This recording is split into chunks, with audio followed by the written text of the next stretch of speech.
नमस्कार दोस्तों, स्वागत है आप सभी मित्रों को लर्निंग सेंटर अड्डा में। दोस्तों, आज हम लोग पढ़ने जा रहे हैं भक्ति आंदोलन। भक्ति आंदोलन से जो भी क्वेश्चन आता है इसको हम लोग देखते हुए चलेंगे।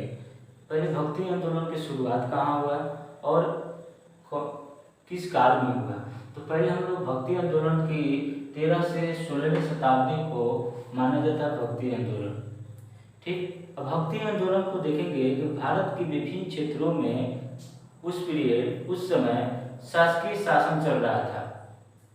उसी समय में कुछ संतों ने अपनी भक्ति का पहचान दिया और प्रसार किया।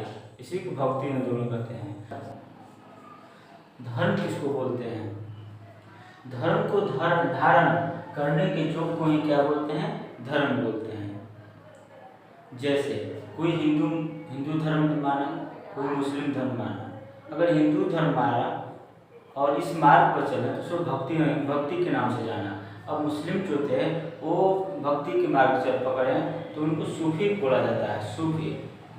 अब चलेंगे कि धर्म, हिंदू धर्म, उसमें सब भक्ति आंदोलन में सबसे श्रेष्ठ माना जाता था हिंदू का भी धर्म का एक उद्देश्य, कोई भी धर्म का एक उद्देश्य होता है मोक्ष की प्राप्ति करना।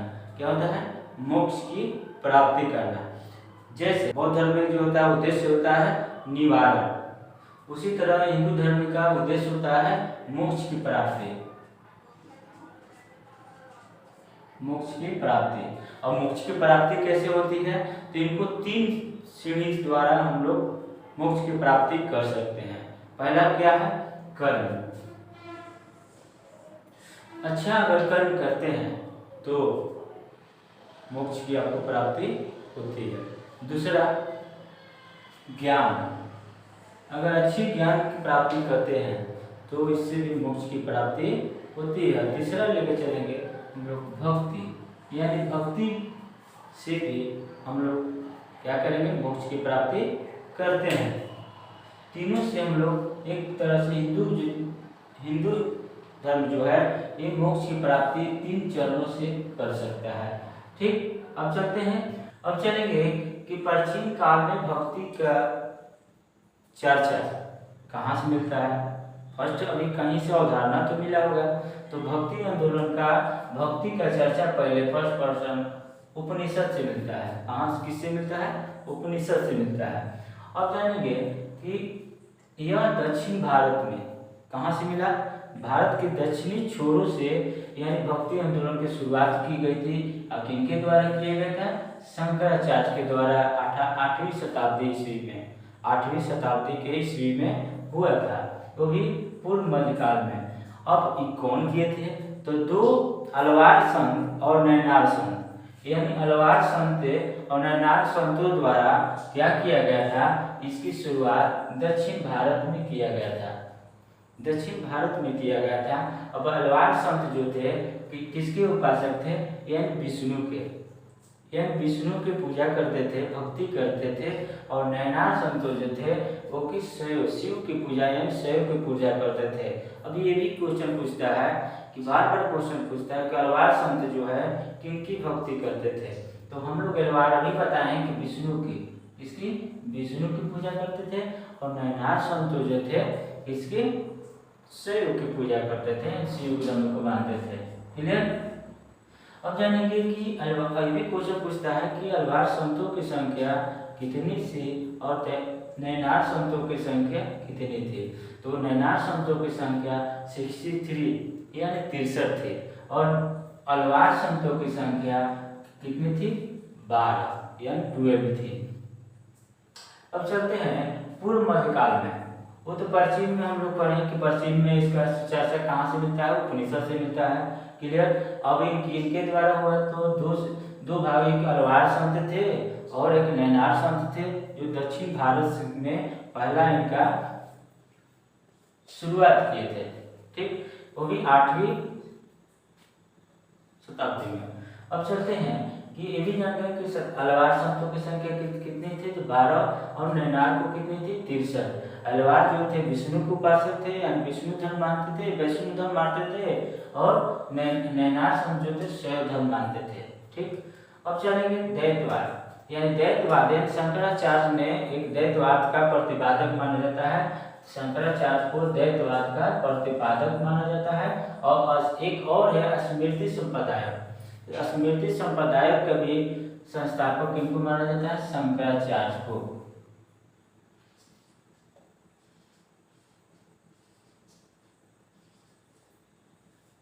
शंकराचार्य को माना जाता है। अब बताते हैं कि अद्वैतवाद के प्रचार के लिए, अद्वैतवाद के प्रचार के लिए चारों तरफ मठ की स्थापना किया गया। किसका स्थापना किया गया? मठ की स्थापना किया गया। वो किसके लिए? ये इसके भक्ति आंदोलन का प्रचार प्रसार हो सके। तो चार क्षेत्र कहाँ कहाँ चुना गया? तो ये चारों दिशाओं में एक एक स्थान बनाया गया जहाँ से प्रचार प्रसार के लिए शुरुआत किया जाए। जैसे में हम लोग जाएंगे पूर्व में, तो पूर्व में जानते हैं कि उड़ीसा, यानी उड़ीसा के जगन्नाथपुरी में एक मठ का निर्माण किया गया। उसका नाम था गोवर्धन पीठ। ये भी पूछता है, बार बार क्वेश्चन पूछता है कि पूर्व में शंकराचार्य ने एक मठ का निर्माण किया, वो किस स्थान पे और किस नाम से जानते हैं? तो जानते हैं गोवर्धन पीठ के नाम से जानते हैं, और जगन्नाथपुरी, उड़ीसा के जगन्नाथपुरी में है। नेक्स्ट जानते हैं पश्चिम में। पश्चिम में गुजरात के द्वारिका में है, जो कि शारदा पीठ के नाम से हम लोग जानते हैं। गुजरात के द्वारिका में शारदा पीठ के नाम से हम लोग जानते हैं। तीसरा देखेंगे उत्तर में। उत्तर में जानेंगे उत्तराखंड के बद्रीनाथ में ज्योतिष पीठ, यानी ज्योतिष पीठ के नाम से उस मठ के नामकरण किया गया है। चौथा देखेंगे दक्षिण में मैसूर में श्रृंगेरी पीठ का निर्माण किया। इतना चार आप लोग कंप्लीट हो गया। एक बार फिर से रिपीट कर लेंगे। पूर्व में उड़ीसा, पश्चिम में गुजरात, और उत्तर में उत्तराखंड, और दक्षिण में मैसूर, कर्नाटक। क्लियर?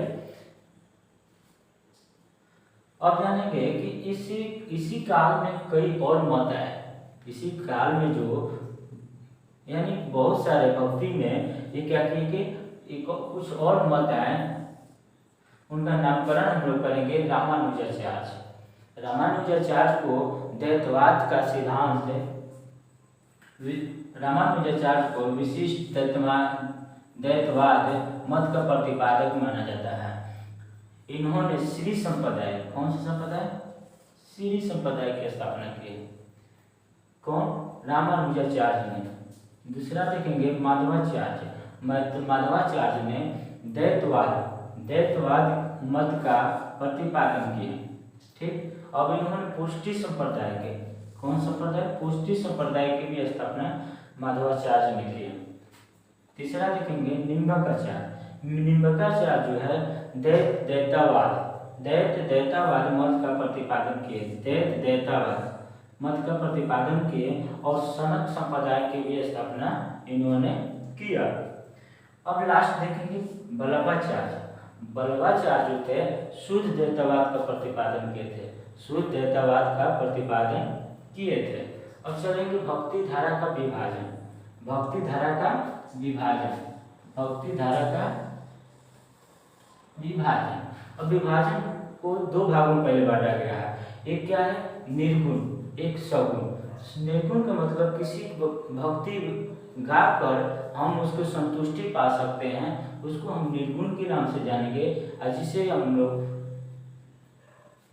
नामकरण करके, किसी की पूजा अर्चना करके हम भक्ति भाव को करेंगे, उसको हम लोग सगुण कहते हैं। निर्गुण को दो भागों में बांटा गया।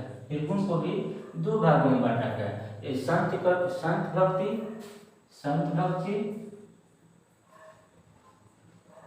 और सूफी भक्ति।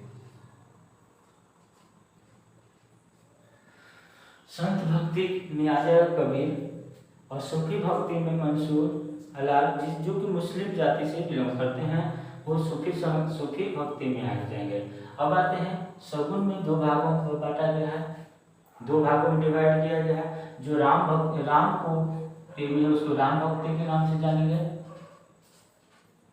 और कृष्ण की भक्ति जो करता है उसको कृष्ण भक्ति के नाम से जानेंगे। यानी राम भक्ति में सबसे भक्ति माना जाता है तुलसीदास को माना जाता है, तुलसीदास को माना जाता है। कृष्ण भक्ति में वल्लभाचार्य को माना जाता है। अब जानते हैं अब संत भक्ति क्या है। थोड़ा संत भक्ति को हम लोग चर्चा कर लेंगे, धीरे धीरे पूरा हम लोग चलेंगे, पूरा को हम लोग एक्सप्लेन करते हुए चलेंगे। भक्ति आंदोलन में कौन कौन आते हैं, इनका क्या विवरण है, क्या क्या वर्ग किए हैं, कौन कौन है, तो चलेंगे हम लोग संत भक्ति। यानी संत भक्ति जो है लोक समाज में प्रचलित जो जाति कुर्तियाँ, वर्ग व्यवस्था, कर्मकांड इत्यादि से काफी दुखित थे लोग। क्यों? यानी इसमें बहुत भेदभाव था, जाति में चमार, छोट कास्ट, बड़ा कास्ट के लिए ये संत लोग उस समाज में बहुत ज़्यादा कुरीतियाँ पाई जाती थी, जिससे हम लोग ये कबीरदास ने इसका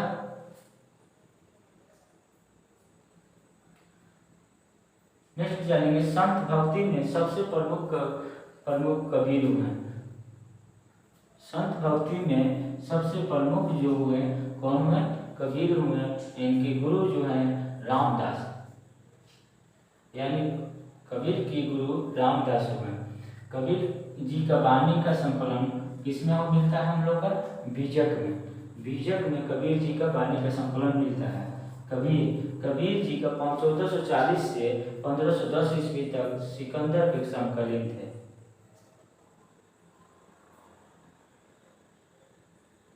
सिकंदर के समकालीन थे।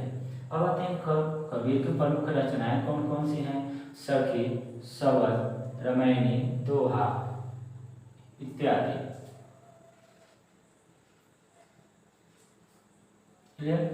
कबीर की समाधि स्थल मगहर, जो कि यूपी में है, उत्तर प्रदेश में स्थित है मगहर। अब जानेंगे प्रमुख संत उसके बाद में कौन कौन हुआ। तो कबीर हम लोग जानते हैं जो कि जुलाहा से बिलोंग करते हैं जाति से, और दूसरा रैदास जो थे चमार जाति से बिलोंग करते थे, चमार जाति से थे, और उनके शिष्य यानी रामानंद के शिष्य थे। कौन? रैदास जी जो थे रामानंद के शिष्य थे। अब आते सदना जो थे कसाई जाति के क्या थे? कसाई थे। और धना जो थे क्या थे? जाट जाति के क्या थे? जाट थे। अब आते हैं गुरु नानक जो कि वैश्य थे, जो कि बनिए के नाम से जानते हैं हम लोग। अब नेक्स्ट वीडियो में हम लोग पढ़ेंगे भक्ति आंदोलन का सेकेंड क्लास, जो कि सूफी भक्ति, राम भक्ति और कृष्ण भक्ति पर चर्चा करेंगे। ठीक, तो मुझे पूर्णतः विश्वास है दोस्तों कि आप लोगों को जो भी मेन टॉपिक है उस पर चर्चा किए, जो हमारे परीक्षा में बहुत इम्पोर्टेंट रखता है। तो मेन पॉइंटेड को हम लोग ध्यान में रखते हुए एग्जाम को क्वालिफाई करेंगे। तो इस चैनल पर नए हैं तो चैनल को सब्सक्राइब कर लीजिएगा और बेल आइकन को भी प्रेस कर दीजिएगा, जिससे आने वाला वीडियो का नोटिफिकेशन आपका मिलता रहेगा। जय हिंद दोस्तों।